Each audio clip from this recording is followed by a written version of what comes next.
പെങ്കി ആ ഫോണിലും കുത്തിക്കൊണ്ടിരിക്കുക അത് ഉള്ളിയുടെ തൊലിയെങ്കിലും ഒന്ന് പൊളിച്ചാടി. അയ്യോ, ഉള്ളിയുടെ തൊലി പിടിച്ചാലുണ്ടല്ലോ അമ്മേ, കണ്ണിന്ന് വെള്ളം വരും. അപ്പൊ എനിക്ക് ഈ പെമ്പിള്ളേരെയൊക്കെ നോക്കാൻ പറ്റത്തില്ല. നോക്ക്, ഈ പെങ്കൊച്ചിനെ കാണാൻ നല്ല ഭംഗിയില്ലേ? നല്ല ഭംഗി. ആ കൊള്ളാലേ, കൊടുക്കാം. അമ്മേ, ഞാൻ ഒരു കാര്യം ചോദിക്കട്ടെ? ചോദിച്ചോ, ഉത്തരം പറയണോ വേണ്ടെന്നുള്ള ഞാൻ തീരുമാനിക്കാം.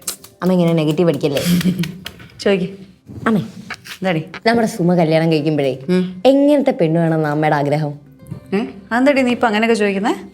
അല്ല, അമ്മയ്ക്ക് അമ്മയുടേതായ ഒരു ആഗ്രഹം ഉണ്ടാവുമല്ലോ, മരുമോള് വരുമ്പോ ഇങ്ങനത്തെ വേണം അങ്ങനത്തെ വേണം എന്നൊക്കെ. അതെന്താ ആഗ്രഹം ഉള്ളത്? ഓ, എനിക്ക് അങ്ങനത്തെ ആഗ്രഹമൊന്നുമില്ല. പക്ഷെ നമ്മുടെ സുമയ്ക്ക് ചേർന്ന ഒരു പെങ്കൊച്ചായിരിക്കണം. അതെന്തായാലും അങ്ങനല്ലേ കെട്ടുള്ളൂ. അവൻ ഇപ്പൊ എല്ലാരും ചേരുമ്പടി ചേർന്നല്ലേ കെട്ടുന്നത്. അങ്ങനല്ല, ഇന്ന ഗുണങ്ങളൊക്കെ ഉള്ളതാണെങ്കിൽ കൊള്ളാം എന്നൊക്കെ. നിന്റെ പോലെ തീറ്റി ഉറക്കം ഈ 2 ഗുണങ്ങളുള്ള പെൺപിള്ളേർ വേണ്ട. Okay, by.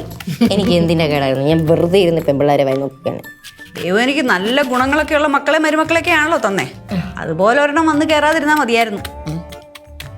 അതെന്താ, നാത്തൂനെ മൊന വെച്ചിട്ടാണല്ലോ അമ്മയുടെ ഒരു സംസാരം? അതെന്താടി, എനിക്ക് ആശ മാത്രമേ ഉള്ളൂ മരുമക്കളായിട്ട്.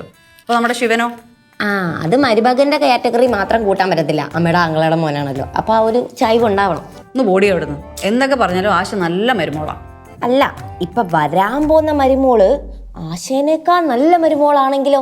പെണ്ണെ, ചുമ്മാ കമ്പയർ ചെയ്യാൻ നിൽക്കരുതേ. ആശ എന്റെ മൂത്ത മരുമോള്, വരാൻ പോകുന്നത് എന്റെ ഇളയ മരുമോള്. എനിക്ക് അങ്ങനെ ഉള്ളൂ. ഇതൊക്കെ വന്ന് കേറുമ്പോഴും പറഞ്ഞാൽ മതി എനിക്ക് അങ്ങനെയുള്ളെന്നൊക്കെ. നീ ഇവിടെ വന്നിരിക്കുന്ന കുത്തിത്തിരിപ്പ് ഉണ്ടാക്കാനാണോ? അല്ലെ തന്നെ കല്യാണം ആലോചിച്ച് തുടങ്ങിയില്ല, അതിന് മുമ്പേ അവള് തുടങ്ങി. ഞാൻ കുത്തിത്തിരിപ്പൊന്നും ഉണ്ടാക്കിയല്ലോ, ഞാൻ ഇങ്ങനെ ജസ്റ്റ് ചോദിച്ചാ ഒരു കുശല അന്വേഷണം. വേണ്ട അങ്ങനെ കുശല അന്വേഷണം. അല്ല, പെമ്പിള്ളേരെല്ലാം ഉണ്ടോ? അപ്പോ മുത്തമ്മനല്ലേ അവിടെ പാട്ട് പാടുന്നേ? ഞാൻ പെട്ടെന്ന് വിചാരിച്ചു. ആഹാ, അവൻ ഇത്ര പെട്ടെന്ന് എത്തിയോ? അല്ല, ചേട്ടാ ക്ലിനിക്ക് പോവാന്ന് പറഞ്ഞ് കുറച്ചു മുമ്പല്ലേ ഇറങ്ങിയത്. നീ ഒന്ന് പോയി നോക്കി. പോയി നോക്ക്. എനിക്ക് വയ്യ, അമ്മ പോയി നോക്ക്. നീ ഒരു കാര്യം ചെയ്യ്, ഇതായിരിക്കും ഞാൻ പോയി നോക്കാം. അല്ല, ഞാൻ പോയി നോക്കാം. ഞാൻ പോയി നോക്കിയാലേ കറക്റ്റ് ആയിട്ട് ചേട്ടൻ എവിടെ എന്താ ചെയ്യുന്നത്. ക്ലിനിക്ക് പോയ ചേട്ടൻ ഇവിടെ നിന്ന് എന്തിനാ പാട്ട് പാടുന്നേ? പൂങ്കുലയിൽ നിർത്താം ഞാൻ, ഒടുവിൽ നീ എത്തുമ്പോൾ ചൂടിക്കുവാൻ ഒരു ഗാനം മാത്രമെൻ, ഒരു ഗാനം മാത്രമെൻ ഹൃദയത്തിൽ സൂക്ഷിക്കാം.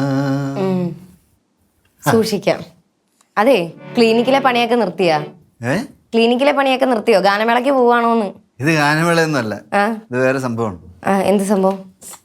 ഇത് ഒരു പ്രത്യേക ലക്ഷ്യത്തിന് വേണ്ടിയിട്ടുള്ള ഒരു ശ്രമമാണ്.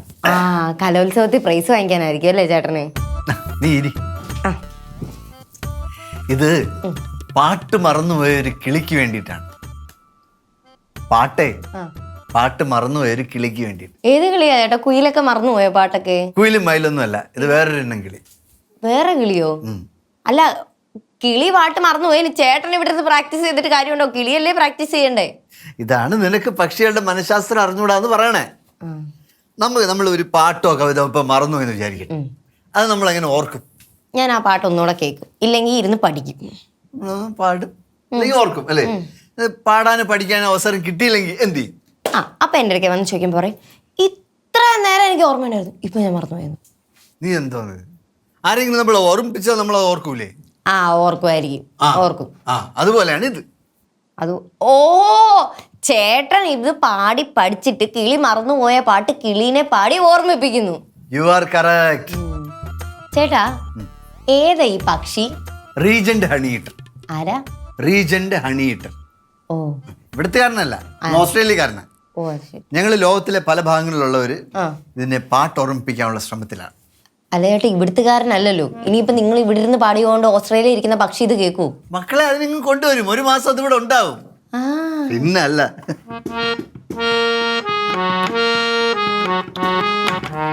നാത്തു ഇവിടെ ഇല്ലാത്ത ഭാഗ്യം, അല്ലായിരുന്നു ഇത് ചേട്ടൻ റോഡിൽ ഇരുന്ന് പാടേണ്ടി വന്നേനെ. അല്ല, പർദേശി പർദേശി ജനനി. എടാ, ഇത് പലതരം പാട്ടുകൾ മിക്സ് ചെയ്തിട്ടാണ് നമ്മൾ ഇതിനെ കേൾപ്പിക്കണേ.